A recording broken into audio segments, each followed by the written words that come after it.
Then this next fight, Mackenzie Dern against Nina Nunes. I don't know if I overestimated Nina Nunes or I underestimated Mackenzie Dern, but Mackenzie Dern looked the best she's looked in my eyes in her UFC career against the best opponent she's faced, possibly. Maybe you argue at this point, Generoba, a tougher matchup than Nina Nunes, but Mackenzie Dern looked so much more urgent and so much better, really, than she's looked at any point in her UFC career. The only exception being the one where she came in like 7 pounds overweight and got a first round finish, but you've got to discount that with the missed weight. And Nina Nunes certainly a tougher opponent than I think it was Amanda Cooper. Um, she played the level change, bob and weave game at distance, but didn't play it for too long to let the better striker start making reads and getting into her rhythm. As the younger fighter, she used her athleticism, some explosive movement to hide the striking sloppiness, brought it right in close. Nunes shrugged her off once, but Dern stayed determined, got like this beautiful sloppy high single leg. She like raised the single leg up, looked to take her for a ride, couldn't quite get the momentum and the speed going to drive that takedown down, but she stayed with it and threw in a foot trip in there, which was good enough to get to full guard. And from there it was just workmanlike from Dern. Nunes knew she didn't want Mackenzie Dern getting any farther out of full guard. But I think the mentality there is a bit dangerous, because if you're looking to hold in full guard, you're not looking to get up. And if you try and create that space with the foot on the hips, like the better grappler can take advantage when you create that space and explode into half guard, full guard. But if you give them 3-4 minutes to work, they're going to get there anyway. And that's what happened. Dern patiently makes her way out of the full guard, gets to mount, and then I loved this. She just ground and pound. I mean, jiu-jitsu practitioners, black belts, are going to have great hip pressure from top control and be a little better at not getting bucked off from full mount maybe than wrestlers, because that's a little more their world.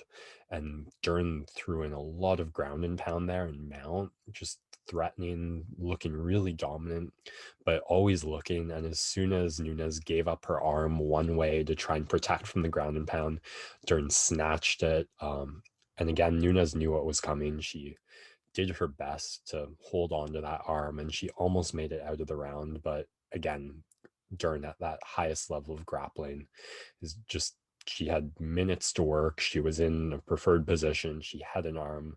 So that's 90% of it. From there, it was just a matter of patience, adjusting angles, taking your time. She didn't sit back too early and snatched the arm bar with like 5-10 seconds left in the round. So I loved everything from Mackenzie Dern. I loved the urgency to make this a grappling fight. I loved the takedown she showed. I loved the ground and pound to set up that arm bar. I talk all the time about using striking to set up the takedowns and vice versa, and how those mix together. This, we saw some nice wrestling and jiu-jitsu synergy by Dern in this performance. So Mackenzie Dern beats the 5th-ranked strawweight in the world and has had a great run since her loss to Amanda Ribas, going 3-0 in 2020 and a win here in April, early to start.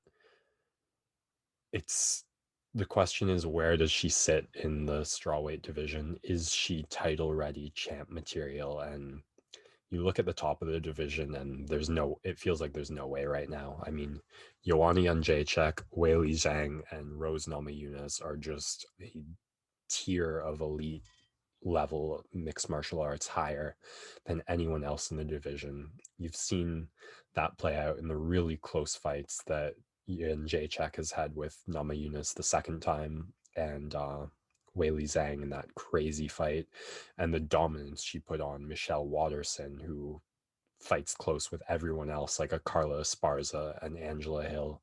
So Dern, looking like she can beat any of those girls, Carla Esparza, Angela Hill, Michelle Waterson, but I mean, those three just have such high level striking, such good either offensive or defensive grappling. I don't see Dern as having the striking to stand with them, and she's not some sort of Tatiana Suarez dominant wrestler where you feel super confident about her getting into the ground. Obviously, if she is full mount on any of these girls, that's an incredibly dangerous and position for them and optimistic for Dern, but they'd have to like slip and fall and then close their eyes for 3 seconds for that to happen, because I don't see Dern hitting a takedown on any of them. So more work ahead for Mackenzie Dern. I think she's got to sit in this position she's in, defend it a little before challenging her way up. Working with Jason Perillo, a great striking coach, so that part of her game is only going to get better. I did love the takedown she hit, but she's just got to drill that a couple more thousand times, get in some reps against. I know Angela Hill's going to fight Amanda Ribas. I love that. Carla Esparza fighting a Chinese prospect whose name I can't remember. That second fight, the Esparza one, I'd love to see Dern fight the winner of. I think just more time at the top of the division to develop the striking and continue to improve the wrestling to best cement her jiu-jitsu. But she fought Saturday like a fighter who knew jiu-jitsu was her strength and optimized it the best I've seen her do in the mixed martial arts realm. So great job by Mackenzie Dern.